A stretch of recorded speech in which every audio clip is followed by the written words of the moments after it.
The probate file said one thing, the bank ledger said another, and in between those two documents sat a widow staring at an eviction notice taped to her door. Her brother-in-law smiled across the table. He knew something she didn't. Act 1, grounding the pain. Elena Ramirez checked her balance that morning. $218.43. That was all she had left in her checking account. Her rent was $1,050, due in 4 days. Her husband's medical bills, still unpaid, totaled $14,672. The minimum payment on her credit card was $87, but the balance had already maxed out at $2,000. She was 8 months pregnant. Her husband, Daniel, had died 6 months earlier in a scaffolding accident. The insurance company stalled. The union lawyer said it could take years. She had already sold her wedding ring for $600. She had pawned Daniel's tools for $300. She had canceled the internet, cut down to prepaid phone minutes, and stopped buying groceries beyond rice, beans, and milk. The eviction notice was taped to her apartment door. The landlord had circled the date in red ink, Friday, 5 p.m. So when the Montrose family gathered for the reading of Daniel's father's will, Elena wasn't hoping for millions, she was hoping for survival. Victor Montrose, Daniel's half-brother, arrived in a pressed navy suit, cufflinks glinting. He already knew the estate was worth nearly $3.8 million. His sister Claire followed, carrying a leather portfolio, her nails polished, her smile rehearsed. Elena sat in a faded cardigan, clutching her belly. She had borrowed bus fare to get there. The lawyer shuffled papers. The mahogany table reflected the overhead lights. Elena's stomach tightened. She wasn't thinking about wealth. She was thinking about diapers, about rent, about heat. She needed something, anything. But she already knew, from the way Victor smirked across the table, that the Montrose siblings weren't here to share, they were here to take. The lawyer adjusted his glasses, his voice steady but impersonal. To Victor Montrose, the family home in Oak Ridge, valued at $1.2 million. Victor leaned back in his chair, satisfied. He had already been calculating rental income, picturing renovations, picturing profit. To Claire Montrose, the brokerage account, approximately $2.4 million. Claire's lips curled into a small smile. She had been expecting this. She had already spoken to her financial advisor about diversifying the portfolio. The lawyer paused. His tone shifted slightly. And to Elena Ramirez, widow of Daniel Montrose, the property known as Parcel 17B, Pine Hollow Road, assessed value $14,000. The room fell silent for a moment. Then Victor chuckled. That's the hunting shack. No plumbing, no resale value? Congratulations, Elena. Claire joined in, her laugh softer but no less cruel. It's barely worth the taxes. You'll spend more keeping it than it's worth. Elena sat frozen. She had been bracing herself for disappointment, but the humiliation stung. She forced a smile, though her hands trembled. She had no choice. It was all she had. Victor leaned forward, his voice dripping with condescension. You know, Elena, you could sell it. I'll give you $5,000 cash. Save yourself the trouble. $5,000. It was more than she had seen in months, but she knew better. She had seen the way Victor's eyes gleamed. He wasn't offering charity. He was offering silence. The lawyer cleared his throat again. Parcel 17B includes all contents of the property. Keys will be provided. Elena nodded. She clutched the envelope with the deed and the key. Her mind raced. She thought of the eviction notice taped to her door. She thought of the baby clothes she couldn't afford. She thought of the gas tank in her Corolla, nearly empty. The siblings rose, satisfied with their millions. Elena rose too, her cardigan slipping from her shoulders. She felt small, invisible. Victor smirked as he passed her. "Enjoy the shack, it suits you." Elena walked out into the rain. She held the envelope tight against her chest. It wasn't wealth, it wasn't security, it wasn't even dignity. It was a cabin. And for now, it was all she had. Parcel 17B sat at the end of a gravel road, 4 acres of rocky slope and pine. Elena's Corolla struggled up the incline, the muffler rattling. When she finally parked, she stared at the cabin. The roof sagged, the porch leaned, the windows were clouded with dust. Inside, the air was stale. A desk sat against the wall, its drawers warped with age. She tried each one. Most opened easily, filled with yellowed papers and rusted pens, but the bottom drawer was locked. The probate file had been clear. Parcel 17B, contents of property included. Yet here was a drawer she couldn't open. She sat down, rubbing her belly. Something felt off. The will itself had unsettled her. She remembered the signature. It had been dated 3 weeks before Daniel's father passed, but the handwriting looked shaky, uneven.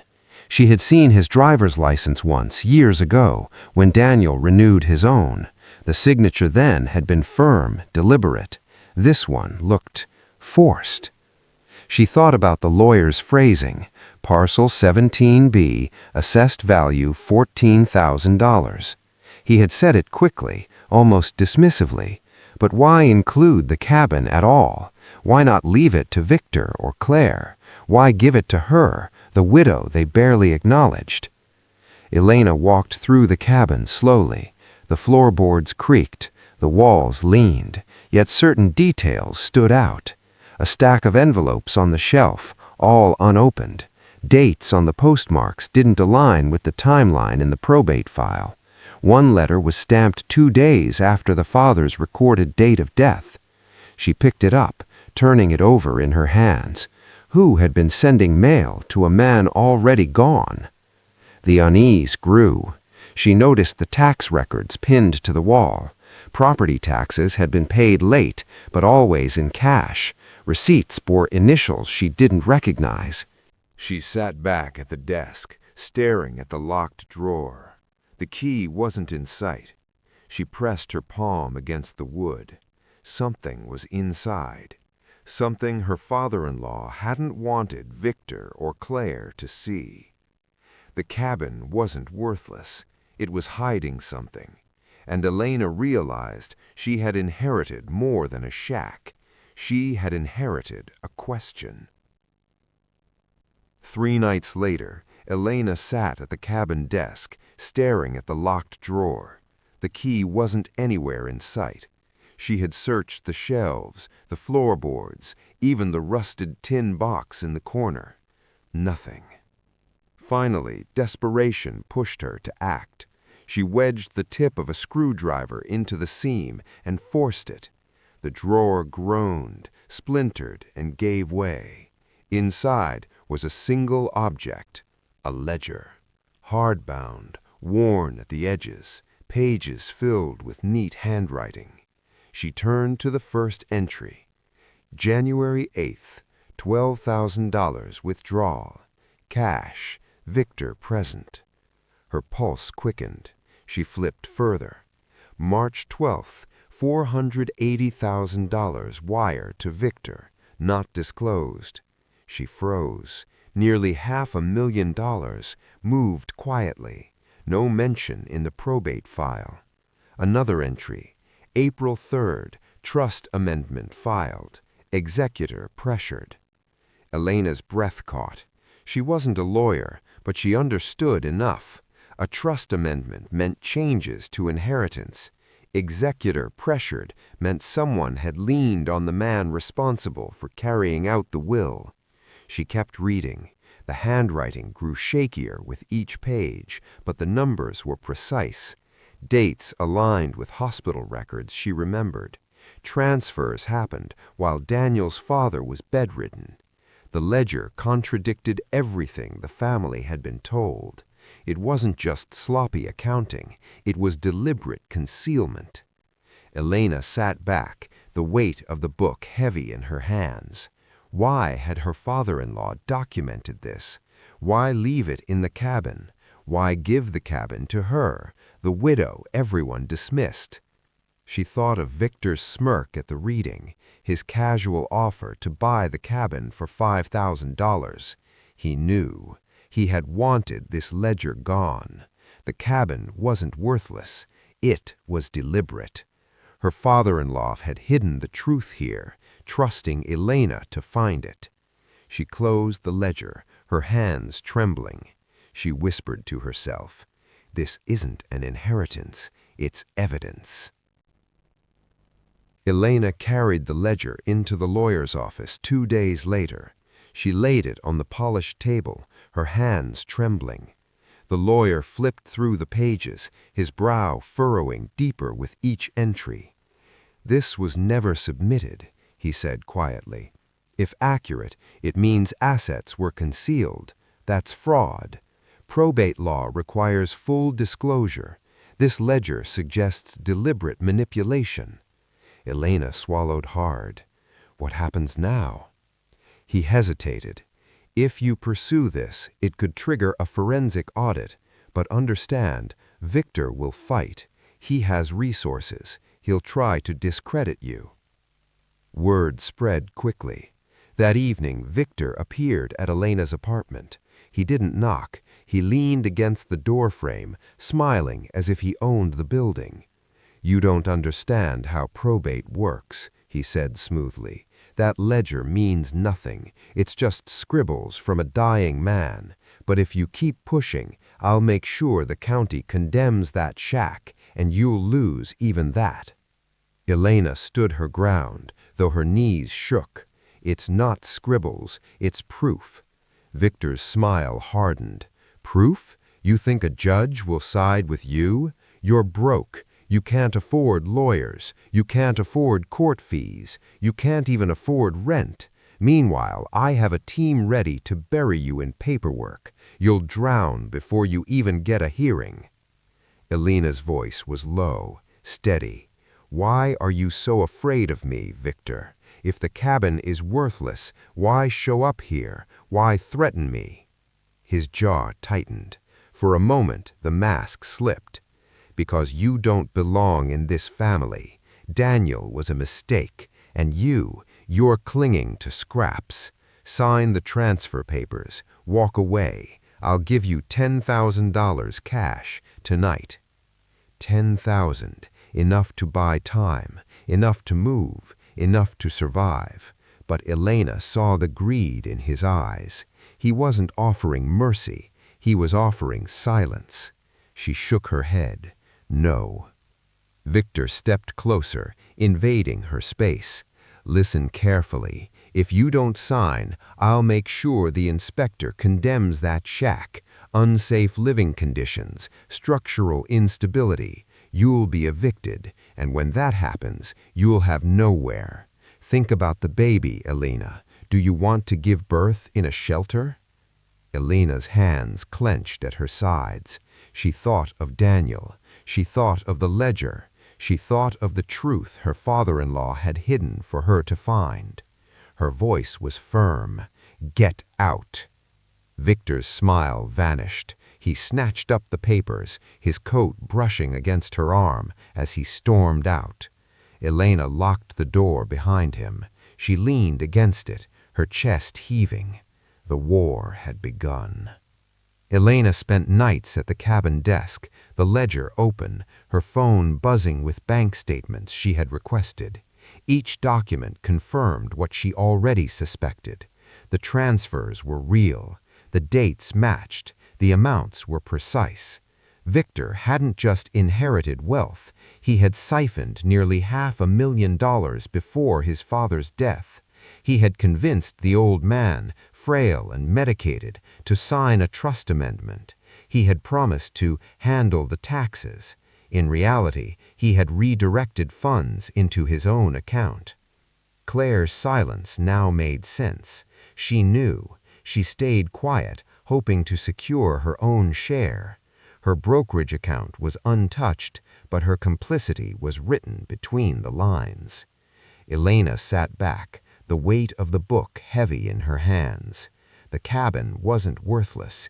It was deliberate. Her father-in-law had hidden the truth here, knowing Victor would dismiss it, knowing Claire would ignore it. He had chosen Elena, the widow everyone underestimated.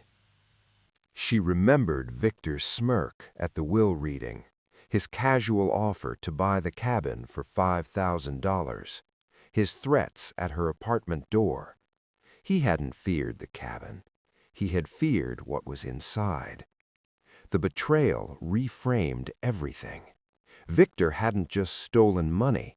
He had erased Daniel's rightful inheritance.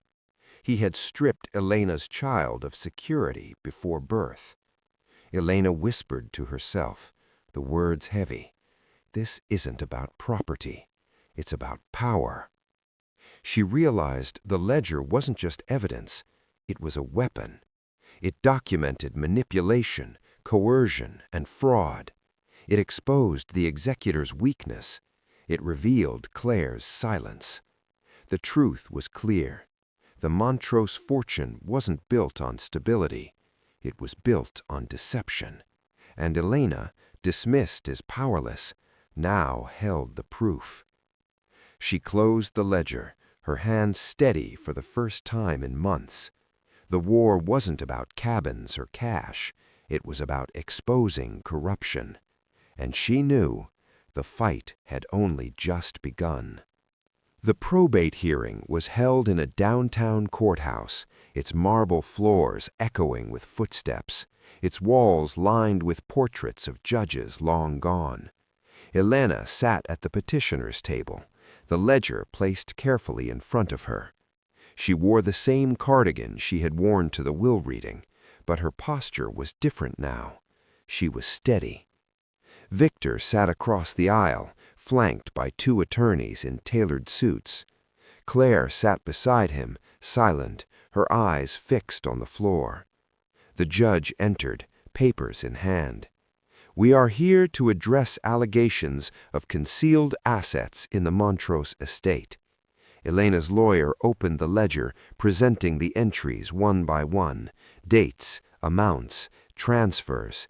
Each line carried weight. Each number was a nail in Victor's defense. Victor's attorney objected. This is hearsay, a dying man's scribbles. But the judge leaned forward. The handwriting is consistent. The amounts match bank records. This is not hearsay. This is documentation. Victor shifted in his chair, his jaw tight. He had expected Elena to fold. He had expected her to take the $10,000 and disappear. Instead, she had brought the fight to court. Claire was called to testify.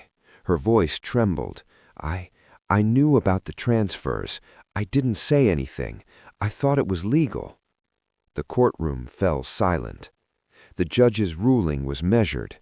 The evidence shows deliberate concealment of assets. Mr. Victor Montrose, your accounts will be frozen pending forensic audit. Miss Claire Montrose, your brokerage will be flagged. Mrs. Elena Ramirez, restitution is granted in the amount of $120,000. Elena closed her eyes. Relief washed over her. It wasn't millions, it wasn't wealth, but it was enough. Enough to clear debts, enough to secure housing, enough to prepare for her child. Outside the courthouse, she stood in the cold air, the ledger pressed against her chest. For the first time in months, she felt steady. She wasn't rich, she wasn't powerful, but she wasn't invisible anymore. Justice had been partial, but it was meaningful, and Elena had grown stronger. The courtroom victory gave Elena breathing room. Restitution of $120,000 meant debts could be cleared, rent secured, and her child's future protected. Yet as she packed the ledger back into its worn leather cover, one entry refused to let her rest. May 9, $175,000, Cayman account, executor initials. It was written in the same careful hand, but unlike the other entries, this one had no corresponding bank record in the audit.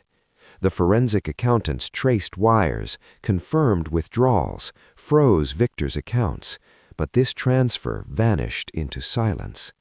Elena asked the executor directly. He denied involvement. His voice was firm, but his eyes flickered. "I never authorized that. Must be a mistake." The judge moved on. The lawyers closed their files. The case was declared resolved. But Elena couldn't forget.